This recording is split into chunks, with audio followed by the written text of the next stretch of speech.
ನಿನ್ನೆ ಕಾಂಗ್ರೆಸ್ BS ಯಡಿಯೂರಪ್ಪನವರು ಬರೆದಿದ್ದರು ಎನ್ನಲಾದಂತಹ ಒಂದು ಡೈರಿಯನ್ನ ಬಿಡುಗಡೆ ಮಾಡಿದ್ರು ಅಥವಾ ಆ ಡೈರಿಯಲ್ಲಿ ಇದ್ದಂತ ಒಂದಷ್ಟು ವಿಚಾರಗಳನ್ನ ಅವರು ಬಿಡುಗಡೆ ಮಾಡಿದ್ರು. ನೋಡಿ, ಇದು 2017ರಿಂದನೂ ಕೂಡ IT ಅವರ ಬಳಿನೇ ಇದೆ. ಅವ್ರು ಏನ್ ಕ್ರಮ ಕೈಗೊಂಡಿದ್ದಾರೆ ಅನ್ನೋದನ್ನ ಪ್ರಶ್ನೆ ಮಾಡೋದು ಜೊತೆಗೆ ಬಹಳ ಕಪ್ಪದ ರೂಪದಲ್ಲಿ ಹಣ ಎಲ್ಲ ಸಂದಾಯ ಆಗಿದೆ ಅಂತಾನು ಹೇಳಿದ್ರು.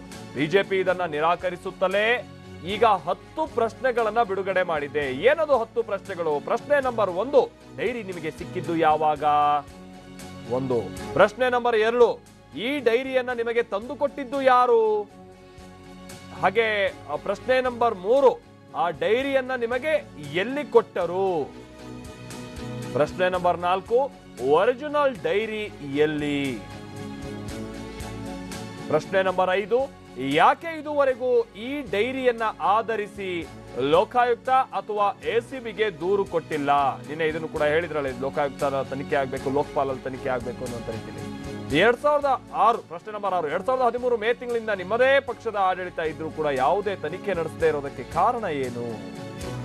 ಡೈರಿ ನಂಬರ್ 7, ಯಡಿಯೂರಪ್ಪನವರದೇ ಅಂತ ಹೇಳಲಾದ ಡೈರಿಯು DK ಶಿವಕುಮಾರ್ ಮನೆಯಲ್ಲಿ ಪತ್ತೆಯಾಗಿದ್ದು ಹೇಗೆ? ಇದಕ್ಕೆ DK ಶಿವಕುಮಾರ್ ಅವರು ಉತ್ತರಿಸಬೇಕಾಗಿದೆ. ಈಗ 9, ಈ ಹಿಂದೆ ಪ್ರಕರಣವೊಂದರ ಬಗ್ಗೆ ACBಗೆ ದೂರು ನೀಡಿದ್ದ ಕಾಂಗ್ರೆಸ್ ಈಗ ಯಾಕೆ ದೂರು ನೀಡದೇ ಇರೋದಕ್ಕೆ ಕಾರಣ ಏನು? 10ನೇ ಪ್ರಶ್ನೆ, MLC ಗೋವಿಂದರಾಜು ಮನೆಯಲ್ಲಿ IT ಅಧಿಕಾರಿಗಳು ವಶಪಡಿಸಿಕೊಂಡಂತ ಡೈರಿಯಲ್ಲಿ ಕಾಂಗ್ರೆಸ್ ನಾಯಕರಿಗೆ ಹಣ ಸಂದಾಯ ಆಗಿತ್ತಂತ ನಮೂದಾಗಿತ್ತಲ್ಲ, ಆಗ ಯಡಿಯೂರಪ್ಪ ಡೈರಿ ಕಾಂಗ್ರೆಸ್ ಪ್ರಾಯೋಜಕತ್ವದಲ್ಲಿ ಸೃಷ್ಟಿಯಾಗಿದ್ದು ಇದು ನಿಜ ಅಲ್ವೇ? ಡೈರಿ ಪ್ರಕರಣ ಜನಲೋಕಪಾಲ್ ತನಿಖೆಗೆ ಸೂಕ್ತವಾದದ್ದು ಅಂತ ಕಾಂಗ್ರೆಸ್ ಹೇಳ್ತಾ ಇದೆ. ಆರೋಪ ಮಾಡಿದವರು ದೂರು ನೀಡಬೇಕೆ ಅಥವಾ ದೂರಿಗೆ ಒಳಗಾದವರೇ? ಈ ತರದ ಒಂದಷ್ಟು ಪ್ರಶ್ನೆಗಳನ್ನ ಇಟ್ಟಿದೆ. ಕಿರಣ್ ನಮ್ಮ ಪ್ರತಿನಿಧಿ ಇದಕ್ಕೆ ಸಂಬಂಧಪಟ್ಟಂತೆ ಮತ್ತಷ್ಟು ಡೀಟೇಲ್ಸ್ ಅನ್ನ ಕೊಡ್ತಾರೆ.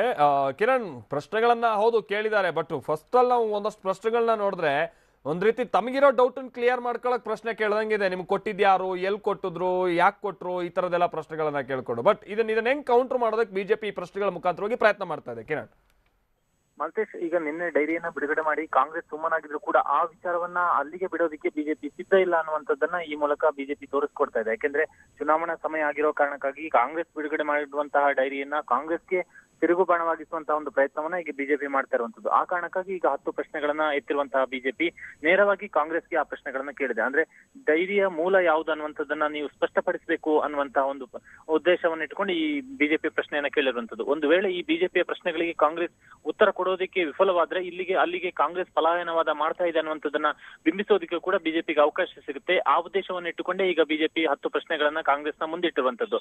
ಇಲ್ಲಿ ಈ ಪ್ರಶ್ನೆಗಳನ್ನ ಕೇಳುವ ಮುಖಾಂತರ ಬಿಜೆಪಿ ತನ್ನ ಕಡೆಯಿಂದ ಯಾವುದೇ ರೀತಿಯ ತಪ್ಪಾಗಿಲ್ಲ ಮತ್ತು ರಾಜ್ಯಾಧ್ಯಕ್ಷ ಯಡಿಯೂರಪ್ಪ ಅವರಿಂದಲೂ ಕೂಡ ಯಾವುದೇ ರೀತಿಯ ತಪ್ಪುಗಳು ಆಗಿಲ್ಲ, ಯಡಿಯೂರಪ್ಪನವರ ಡೈರಿ ಅಲ್ಲ ಅನ್ನುವಂಥದ್ದನ್ನ ಸಾಬೀತುಪಡಿಸುವಂತ ಮತ್ತೊಂದು ಪ್ರಯತ್ನವನ್ನ ಈ ಮೂಲಕ ಬಿಜೆಪಿ ಮಾಡಿರುವಂತದ್ದು. Maltesh, thank you Kiran. 10 ಪ್ರಶ್ನೆ ಕೇಳಿದೆ, ಅದಕ್ಕೆ ನಾನು ಹೇಳಿದ ಮೊದಲಿಗೆ ಈ ಡೈರಿ ನಿಮ್ಗೆ ಎಲ್ಲಿ ಸಿಕ್ತು, ಯಾರು ಕೊಟ್ಟಿದ್ದು, ಯಾವಾಗ ಕೊಟ್ಟಿದ್ದು, ಈ ತರದೆಲ್ಲ ಕೇಳಿದ್ರೆ ಬಿಜೆಪಿಗೆ ತಮಗಿರೋ ಡೌಟ್ಸ್ ಕ್ಲಿಯರ್ ಮಾಡ್ಕೊಳ್ಳೋಕೆ ಕೇಳ್ದಂಗಿದೆ. ಬಟ್ ಅವ್ರ ವಿಚಾರ ಏನು ಅಂತಂದ್ರೆ, ಅವ್ರ ಉದ್ದೇಶ ಏನಾಗಿತ್ತು ಅಂತಂದ್ರೆ ಕಾಂಗ್ರೆಸ್ನ ಈಗ ನಮ್ಮ ಪ್ರತಿನಿಧಿ ಕಿರಣ್ ಹೇಳಿದ್ರಲ್ಲ, ಈ ಪ್ರಶ್ನೆಗಳನ್ನ ಕಾಂಗ್ರೆಸ್ಗೆ ಕೇಳಿ ಕಾಂಗ್ರೆಸ್ನವ್ರು ಉತ್ತರ ಕೊಡೋಕಾಗದೇ ಇರುವಂತ ಸ್ಥಿತಿ ಬಂದಂತ ಸಂದರ್ಭದಲ್ಲಿ ನೋಡಿ, ಇವರೆಲ್ಲ ಸುಮ್ಮನೆ ಗಾಳಿಲಿ ಗುಂಡಾರಿಸಿದ್ರು, ಇವರೆಲ್ಲ ಪಲಾಯನವಾದಿಗಳು, ಸುಮ್ಮನೆ ಯಡಿಯೂರಪ್ಪನವರ ಮೇಲೆ ಈ ತರದೊಂದು ಆರೋಪ ಮಾಡಿ ಈಗ ಎಸ್ಕೇಪ್ ಆಗ್ತಾ ಇದ್ದಾರೆ ಅಂತ ಇದನ್ನು ಕೂಡ ಬಳಸ್ಕೊಳ್ಳೋದಕ್ಕೂ ಕೂಡ ಒಂದು ಅವಕಾಶ ಇದೆ. ಅಕಸ್ಮಾತ್ ಕಾಂಗ್ರೆಸ್ ಸರಿಯಾದಂತ ರೀತಿಯಲ್ಲಿ ಇದಕ್ಕೆ ಉತ್ತರನ್ನ ಕೊಡದೆ ಹೋದ್ರೆ ಆ ಪ್ರಯತ್ನದಲ್ಲಿ ಸದ್ಯ ಬಿಜೆಪಿ ಇದೆ. ಇದೇ ಪ್ರಯತ್ನದ ಆರಂಭಿಕ ಹಂತವನ್ನ ನಾವು ನೋಡಿದ್ವಿ. ಇವತ್ತು ಕೂಡ ಇನ್ಫ್ಯಾಕ್ಟ್ BS ಯಡಿಯೂರಪ್ಪನವರು ಬೆಳಗ್ಗೆ ಅವರು ಒಂದು ಟ್ವೀಟ್ ಅನ್ನ ಮಾಡಿದ್ದಾರೆ. ಆ ಟ್ವೀಟ್ ನಲ್ಲಿ ನನ್ನದು ಅಂತ ಹೇಳಲಾಗ್ತಾ ಇರುವಂತ ನಕಲಿಯ ಡೈರಿ ಹಿಂದೆ ಒಂದು ಇದೇ ತರ ಚರ್ಚೆಗೆ ಬಂದಿತ್ತು. ಒಂದು ಈಗ ಮತ್ತೆ ನಿನ್ನೆ ತೋರಿಸಿದಾರಲ್ಲ, ಅದು ಎಡಿಟೆಡ್ ನಕಲಿ ವರ್ಷನ್, ನಕಲಿನೇ ಮತ್ತೆ ಎಡಿಟ್ ಮಾಡಿಬಿಟ್ಟು ತೋರಿಸ್ತಾವ್ರೆ. ಹಿಂಗಾಗಿ ಇದು ನಕಲಿ ವರ್ಸಸ್ ಎಡಿಟೆಡ್ ನಕಲಿ ಡೈರಿ ಅನ್ನುವಂತ ಒಂದು ಆರೋಪವನ್ನ ಮಾಡಿದ್ದರು.